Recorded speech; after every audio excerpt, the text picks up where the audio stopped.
Yes, welcome to the Sqaure GAA Tactics and Analysis podcast with your host here, Paddy McGill, and the brainchild himself, Stephen O'Mara. How are you, Steve? Not so bad. 2 Saturday games. Had a cup of tea before recording for the first time. You had a little bit of a break, had you? Bit of regular room, yeah. Slightly less manic Sunday and Monday than the previous weeks.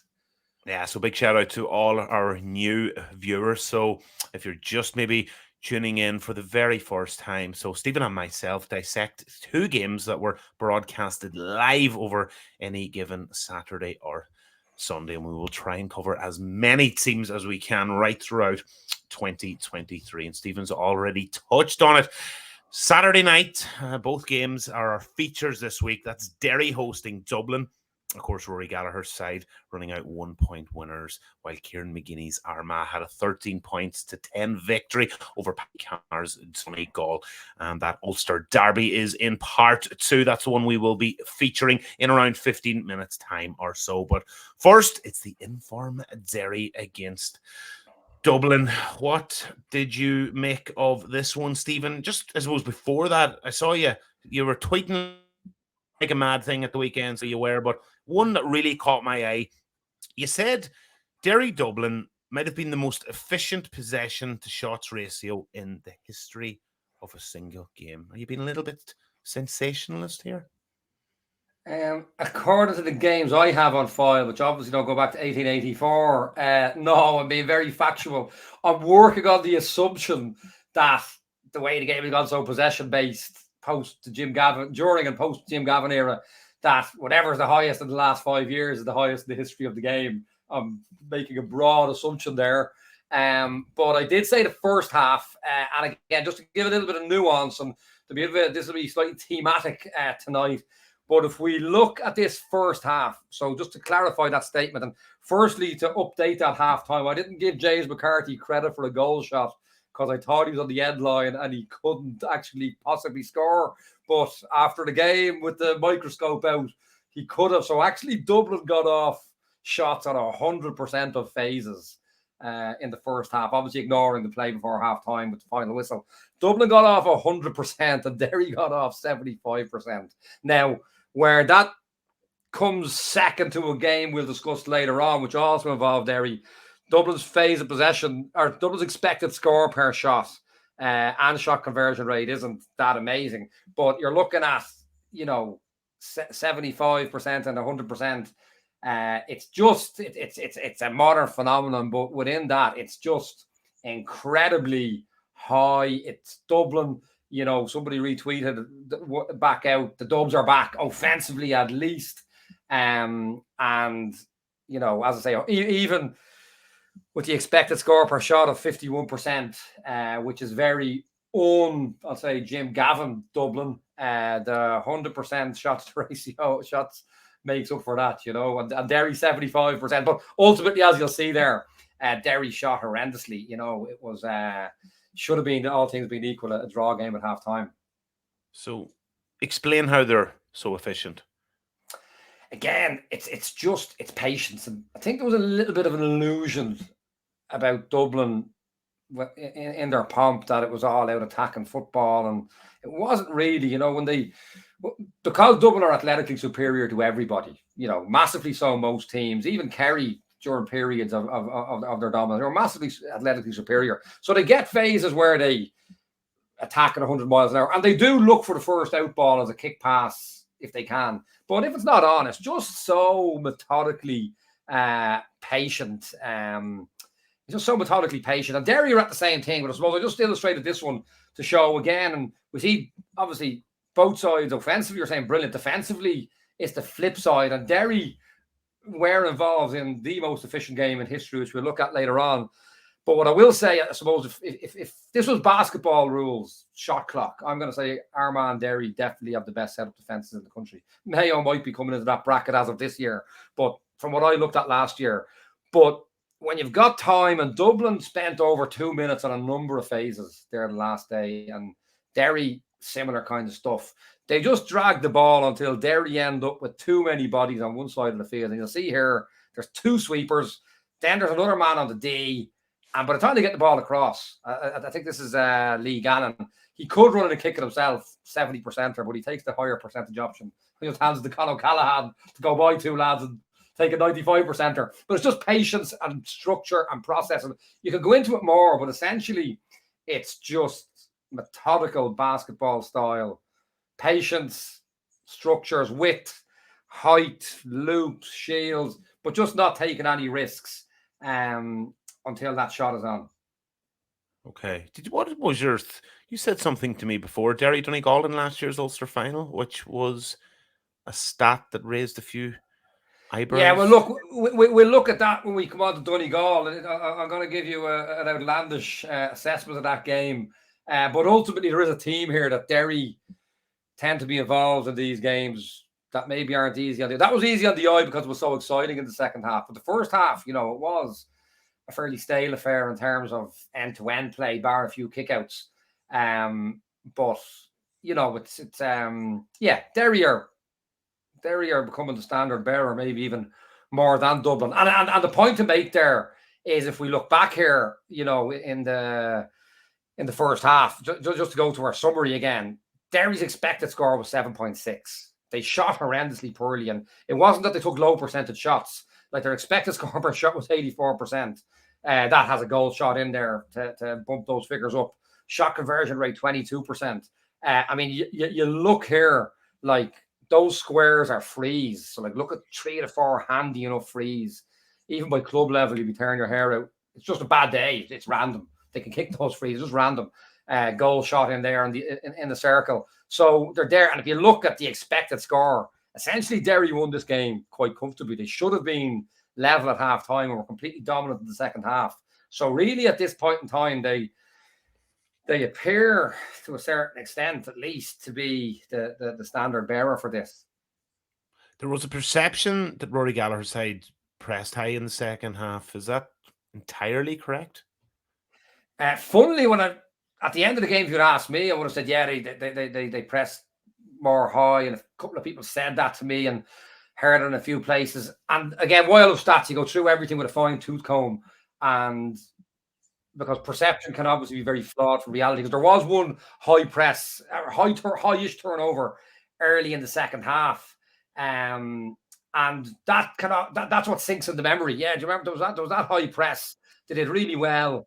So that was a story, the game. But actually, I'm going to show you, that's the turnover map of the second half. And there's only one is outside the 45. And in fact, five of the 7 are really deep inside.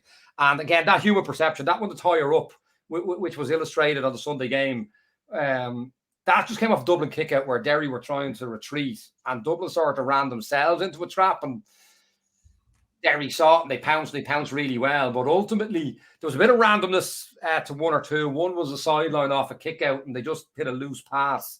That one over there near the left half forward position. But Ryan Basquel tried to take the ball through the eye of a needle late in the game, and it probably wasn't on. That's the one inside the box. A slightly more perfect pass from Kieran Kilkenny on the backdoor cut would have put Costello through on goal.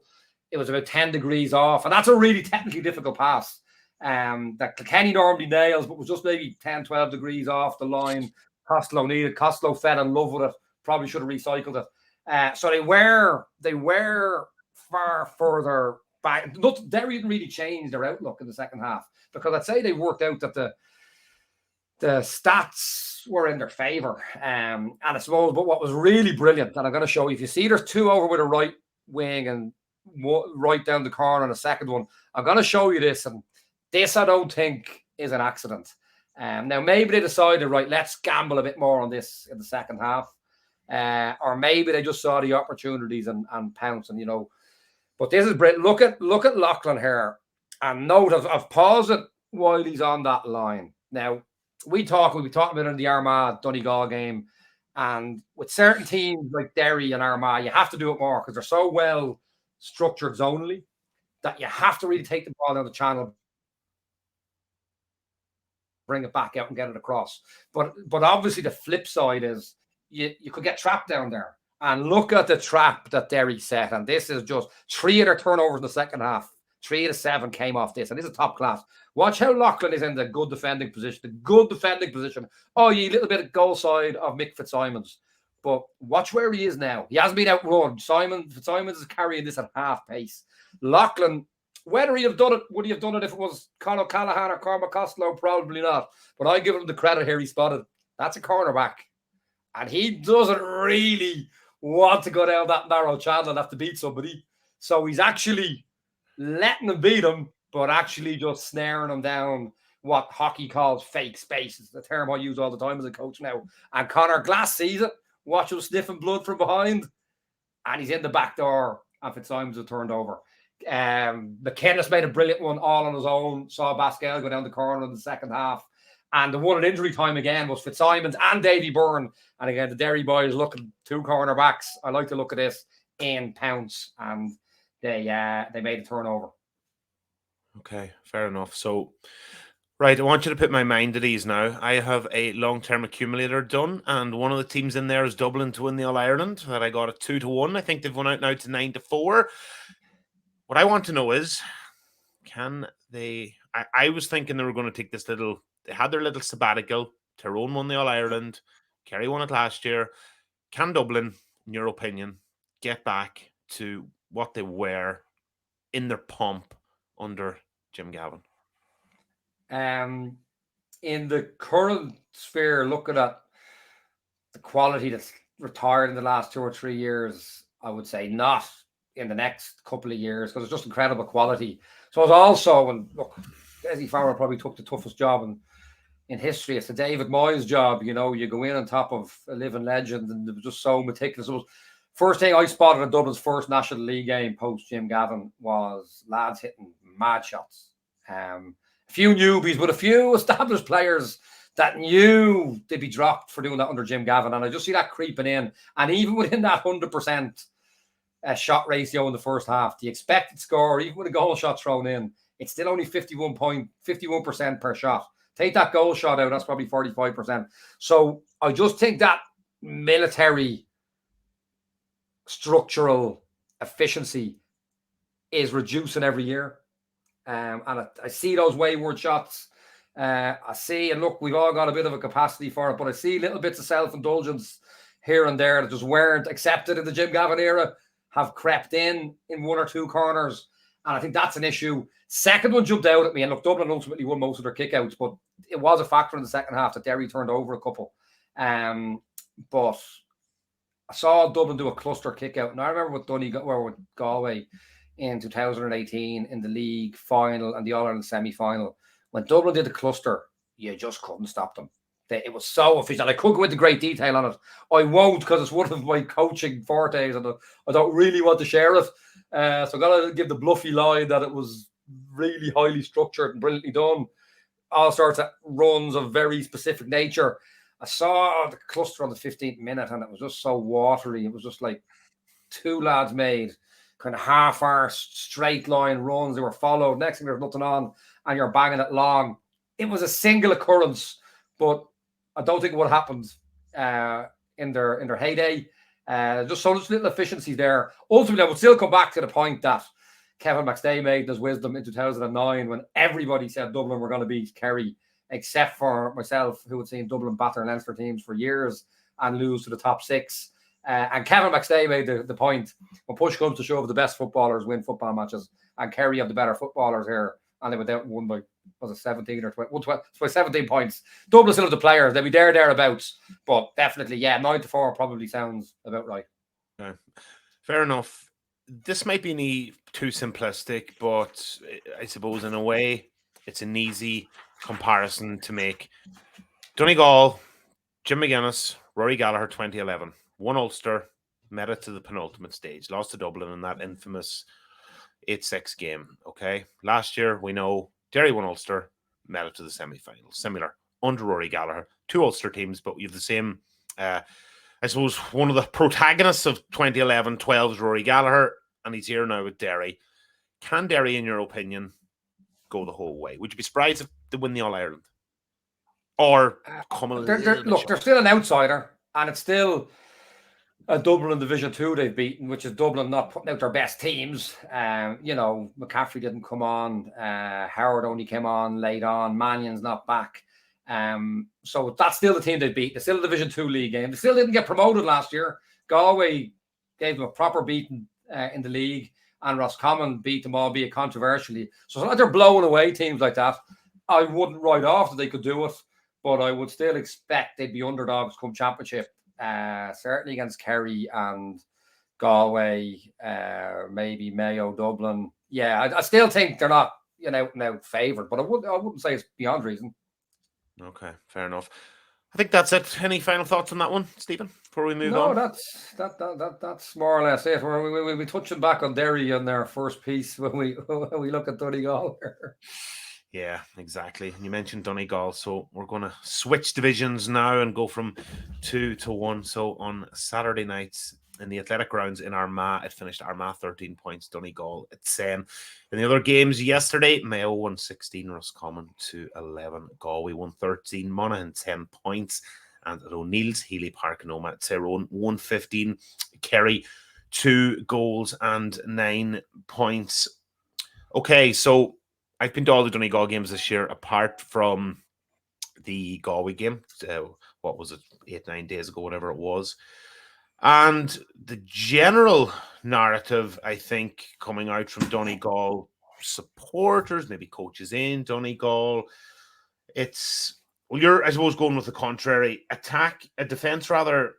It's not the attack that's the problem for you. And I think people are leaving saying it's, the shot conversion, they're missing chances, they're taking on shots that are just not on in bad positions. The wide count, I think, is pretty high, but you're going to disagree with that?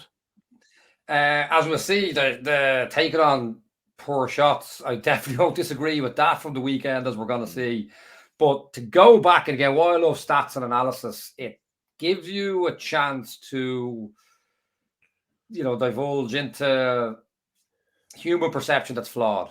And there's a flawed perception out there that Donegal have an offensive problem because it's slow, it's laboured. It's not laboured, it's structured. It's slow, it's laboured. And then the score lines aren't massively high. But you've got to remember, if you're averaging a minute and a half every phase of play you have, there's less phases of play. So you've got to measure it per 10 phases. And I'm going to put one out. You know this because I told you 6 weeks ago, and you've alluded to it already. But for the audience, take a few seconds. What do you think was the most efficient game in, I will say, probably the history of football? Certainly anything I have on my laptop, which is most championship games in the last 5 years. And I would say it's the last game you would ever expect. I'll give you a few seconds to think about it. And here we are. I think I just kind of have ruined Donegal. This is Donegal against Derry, normal time in the Ulster final last year. And the first thing to note is the total phases of 26 and 28. It's incredibly low. It may have been desperately dull to watch if you're not a tactician, but look at the phases with shots. Derry 88, Donegal 71. Now, while that Dublin-Derry first half trumped that, look at the expected score per shot both teams have. 71% and 71%. Now, bear in mind, again, there's goals in there. Expected score per 10 phases for Donegal, 5.6. For Derry, 6.3. Derry actually shot a little bit under it. Now, Donegal drew that game ultimately because they got 2 phases more. Now, that's going to startle people because the perception is, it's too slow, it's too laborious. But the end result, the facts, the statistical and mathematical facts are that they're getting the scores off.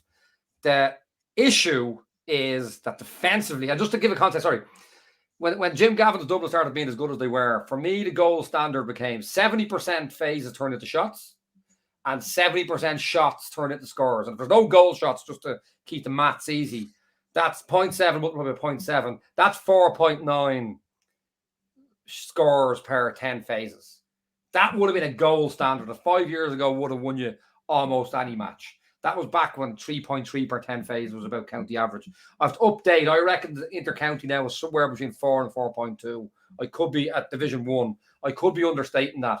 Could be as high as 4.4. But Donegal, Derry, 5.6, 6.3. Look at the pattern here. Here's Donegal against Armagh in the game they lost last year. Now, Donegal hat on here. A lot of poor analysis in the media say, oh, Donegal, they haven't got it. They're desperate. You know, to hammer the same Armagh team 6 weeks earlier. They got 6 points to a goal up after 20 minutes after conceding the goal in the second kick of the game. Expected score per 10 phases. Donegal are still at 4.8. Armagh 5.4. Are we seeing the pattern here? Here's Saturday's game. Armagh 5.4. Donegal 3.8. Say it loud. Say it clear. Donegal have not had an offensive problem. Donegal have a serious, very serious defensive problem. But unfortunately, on Saturday, their defensive stats remain consistent, way above that 4.9, even base level goal standard. But their own offensive figures didn't match, as we'll see, predominantly due to low percentage shooting in the first half. The casual viewers, though, like myself, will say, yeah, but the attack was pretty poor the last day in the first half, when you're including the likes of wide counts and the previous week against Galway. So people will look to, it's just easy to look to the forwards when you are missing chances, though, because the wide tally was really high against the Tribesmen in Letterkenny, and the first half the last day. Well, let's look at them and listen. There's no getting past this. I mean, and this isn't Donegal. Now you look at those shots again. It looks like a pretty shot map, but you know, every one of those, there's 7 red circles, which are shots from play, and 1 green circle, which is a shot from play. And every one of those 7 was hit under severe pressure or over blocking hands. I mean, it was just really poor shot selection. And I didn't want to do this with Donegal, but I did it for Tyrone, so I have to be fair. Can't have Tyrone lads saying, why did you expose Tyrone hitting low percentage shots against Galway? I'm presenting here for our Donegal viewers. I'm presenting as this is Stephen's problem, not mine. Okay, for they all ignore me for the rest of the year. This is just a sample. Like that shot there is probably about 5 yards inside the zone. You'd be happy to hit under zero pressure. There's no clear path to the goal there. It's got to go up and over. It's nearly impossible. This one here, look, Keelan McGonigal, I'd give him a buy ball on it. You bet your life on him making sound decisions. Maybe he didn't see the man coming out of the corner of his eye. That's not even marked as a shot because it got blocked. Here's Pater Mogan. Look at the trajectory of the ball. Like they just hit really, really poor shot selection. And again, when you go back, if I have it here, you know, the first half, they averaged, what was it, 34, up until one shot just before half time. They'd averaged a 34% expected score per shot, which on that particular day, that hasn't been Donegal's problem, but on that particular day on Saturday, really poor shot selection in the first half that I suppose deservedly had them kind of in game chasing territory at halftime. Okay, still missing a couple of players maybe that were there last year as well, so it could have been a lot better. Well, I'd make that point. Listen, I looked at the Tyrone game and it was a horrible day at the office. But after that game, I did an assessment of 2 things. Number one, I put down 15 Donegal players who played championship in the last 2 years who weren't available for that game. And if you put the team who weren't available on the field against a team who started, I think most Donegal people would expect a team who didn't start to win that game. Now, since then, you know, quality players. Look, obviously, McBrearty's now gone, I assume, with an operation. He's out for the season. Obviously, now, you know, Oisin Gallen, you know, massive talent, came back that day. Pater Mogan came on that day. Michael Langan is back. Kieran Thompson are back. So there's players back. It's picked up. But there's still, I suppose, a problem there. It's improved. But when we get back to the stage where, and I'm supposed to give it a stat on Armagh, and I suppose if we look at this, there's personnel, fair enough, but if we look at how Donegal always broke down Armagh, certainly in my time, it's as simple as this, is that you took the ball down one channel. Now, and this will come back to a key point of personnel, Paddy McBrearty, Shane O'Donnell were probably the 2 key men to bring the ball all the way down the channel, have the ability and the vision to bring it back out with a view to scoring on the far side, maybe. You know, Jamie Brennan could have shot here, plays it, he knows what he's doing, brings it back, You bring the ball across, look at the numbers, how they're panning out on the far side of the field, and it's a nice, handy score. Hughie McFadden has a 75% shot on the far side, uncontested, maybe 30 yards from goal. So the model is there. If it's used, they did that 5 times in the game where they brought it down the channel, brought it back out and across. They scored on 3 of them, and 2 of them only needed to slip another pass for a handy shot. And in one case, someone took a low percentage shot in the first half. Another one, 2 low percentage shots. But if they just played it out, but ultimately, when you look at the key measurement, and I suppose this is what's worrying from an offensive point of view for Donegal, is that I took stats there for the 3 games against Armagh last year. Last game at National League, won by a point. First round of Ulster, won by, I think, 7 points. And then the third game, the backdoor game, were beaten by 3-2 or 11 points. But your standard, for me, your short kickouts, what did you score off them? That's a measurement of how structured and efficient your whole team are as an offensive attacking unit. And from 39 kickouts in 3 games against Armagh, short kickouts, the full back line or half back line, scored 218, which is 6.1 points per 10 phases. On Saturday, from 13, scored 1 point, which is 7.6%. Now, I will give a caveat, bit of poor shooting at the end, even shots that were on 2.3% expected score. But you've gone from 6.1 to 2.3 off that single game. It's one game. There's I don't see, we'll come on to I don't see where the defense is getting better with what is and isn't available at the moment. And if the offense is going to reduce at that level, there's a frightening problem there. Okay. So talk to me more about the defensive issues then. Look, there's 2 issues for me, and I suppose, if I'm being honest, as much as I hate to say it, if you look at the Donegal games this year, and I haven't done a full forensic analysis, but I'll be logging it in my head, who was the key player breached for every score? And it wasn't a massively dissimilar pattern last year, maybe 2 separate groups or subgroups. For me, and I stand to be correct, but certainly 60%, but I'm going to say maybe 70% of the scores in each game are coming through a fault line of the same quarter of the team. And there's a problem there. And for me, you've got to isolate those and either coach the individuals to be a bit better technically and structurally or tactically, or else you just got to replace them.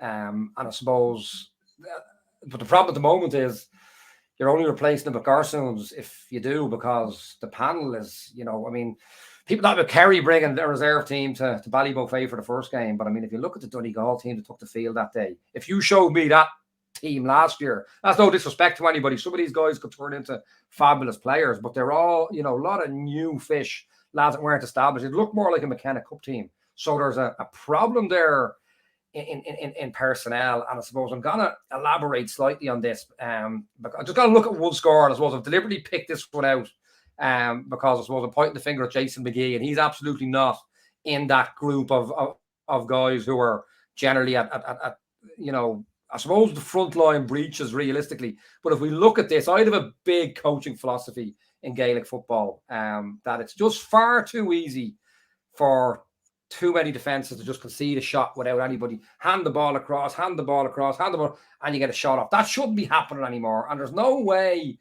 that happens when you play against sorry, I'm trying to get those bottom guys off the screen. They're not working for me. But there's no way that happens generally against Derry, Armagh. I was going to say Mayo from what I've looked at without really forensically analysing. But Donegal weren't really stretched here. And you see they've a sweeper there. I think it's Owen Ban. But Jason McGee just sort of drifted in here. And again, I say this is the only one of earmarked of Jason McGee in 2 games. So I'm not pointing a finger, just showing an example and how or where it could maybe be fixed. Jason just drifted in, but he's not needed there. If those 3 defenders with Owen Ban behind them, if they can't stop a team there, there's a bigger problem anyway. So Jason's not needed there. You look here, he's still drifted in. Ball's just handed back out to Forker, and he's got a free shot. Now it's just on the edge of the score of a percentage shot, but he's on the. It's just, for me, it's too easy, and I suppose, and that brings me on maybe to the bugbear of not a bugbear's wrong, frustration, I suppose. the panel is so thin. You like that was the essence of Jim Gavin's team. A top class player hit a low percentage shot and he would drop for 3 games. Donegal aren't just in a position to do that at the moment. Yeah, it does make a huge difference. And that, again, you're right. It's hard to be critical of lads that are boys coming in, and there's a big hole to what was there. Paddy McGrath, Neil McGee, top players that have left the panel. And, a couple of years before that, Frank McGlynn, Carl Lacey. I know they're gone a while, but you take my point. And no, well, I would make a huge point, and I think a lot of coaches who've played end-to-end games, whether they realise it or not, it was backed up off savage man-on-man defenders. That Mayo team, in the 16-17, they were left exposed man-on-man quite a lot. But if there was a team in the country could do that, it was Mayo or Dublin, because they were so good at defending. And you've hit the nail on the head. Paddy McGrath and Neil McGee, they were top-class defenders. Paul Brennan, when Donegal played an end-to-end game against Kerry and Drew in 2019, you had Paul Brennan, technically, with Brendan McCall, one or two standout defenders in Donegal. Obviously he's not in his prime now, and he's injured, a bad injury, I believe. Neil McGee, Paddy McGrath, Owen Ban, they were savage individual defenders. I'm not saying the individual. Now, look, I have huge hopes for Mark Curran. And funny, the 2 boys I earmarked from the development panel last year that I would have said to Declan Bonner, Jamie Grant has an exceptional football brain and one of the fastest sprinters in Gaelic football. So I have huge hopes there. He came on the last day. Mark Curran didn't have as good a day against Armagh. He trouble Carlson, but did a phenomenal man-marking job on Ian Burke. But the issue I'm saying is, if I'm a manager, I want to be able to say, well, if you've been breached for 4 points in 2 games in a row, I'm bringing somebody else in. Now, the issue I'm looking at the moment, and I don't know if people in Donegal, certainly people outside Donegal, I spoke to one of the new Donegal backroom team in November or December, and what I actually said was, I think you've landed the best job in Ireland. I said, because there's a perception that Donegal are done. Derry are brilliant, Donegal are brutal. This was the mantra. We lost in extra time, and that game was the extra time came down to who cramped up first when they had their 3 subs on. It ended up 14 against 12 when you took out cramped players. Donegal hadn't got that bad. They, everything that could have gone wrong went wrong against Armagh. But you look at players that were available or weren't available, and there's 4 players there, and I don't know why. This isn't loaded. I don't know why they're not there. But there's 4 players. I'll say 2. Take 2 of these 4. Never mind 4. But the lock pickers in Donegal aren't available at the moment. By lock pickers, I mean there's a blanket defence. Who gets the ball and picks the lock? And, Michael Murphy, for example, possibly the best footballer ever in Donegal, one of the best of all. I wouldn't call him a lock picker. Middle third controller, line breaker, phenomenal full forward, as little as he played there. Wouldn't call him a lock picker. Paddy McBrearty's kind of a lock picker with a bit of that Michael Murphy. But your lock pickers are Niall O'Donnell, Shane O'Donnell, and Ryan McHugh. And none of them are available. I presume Ryan's injured. I believe the O'Donnells aren't there, but they need to be. At least one of Shane or Niall O'Donnell needs to be there if Ryan McHugh's not there. And at the back of what I said, and he won't thank me for stating this, but there's 2 boys there. One I think is completely undervalued in Donegal, Ethan O'Donnell. And the other, if I'm picking an Ireland team tomorrow, there's a Donegal man in the shadows that no one outside of Donegal has heard of, and he's going in number 6 ahead of John Daly. And when I look at players that are a complete package, I'm not talking about the best players. I'm not talking about David Clifford or Shawnee O'Shea, who are incredible offensive. I'm talking about a defender who's also a brilliant attacker, or an attacker who you're also happy to see in the 6 pocket or in the 2 pocket. I'm thinking maybe off the top of my head here, Kieran Kilkenny, James McCarthy, Brino Bugliach, Lee Keegan would have been, Matthew Tierney appears to be, Damien Comer is. You can play Damien Comer cornerback. Aaron Doherty. I had Aaron Doherty as a freshers footballer, and I saw him for 3 minutes on the training ground in a possession game, and I said, this guy, I didn't know who he was. This guy is special. And the issue there, you see that incident with Jason McGee there. If you put Aaron Doherty at 6, and he wouldn't say boo to a fly off the football field, but you put him on the training ground, and you put Michael Murphy standing beside him at the front of the defensive arc, and he needs Michael Murphy to shift 7 yards, he's shouting at Michael Murphy. Really? He's an enigma like that. His reading of defense is like Vincent Kompany. His capacity to get up and down the field is like N'Golo Kante. And in all the training sessions I was at last year, he never once gave the ball away, but he's frequently scoring on assist points. You put him at 6, he'll fix the whole thing. He'd see Jason McGee there and he'd shout at him. Paul Brennan could do the same. Maybe Aaron Doherty's he's a special player. Paul Brennan could do the same, but obviously Paul's 33, and I don't know how long he's going to be out. He's a broken leg or ankle, I believe. Ethan O'Donnell is an exceptional defensive brain. I think he's completely undervalued in the perception of Donegal. Keelan McGonigal is the best defensive midfielder in the country. Him and Tom Parsons are the two standout in the last 10 years that I've been watching football. You get a defensive arc with Aaron Doherty, Ethan O'Donnell on one side of him, Keelan McGonigal on the other side.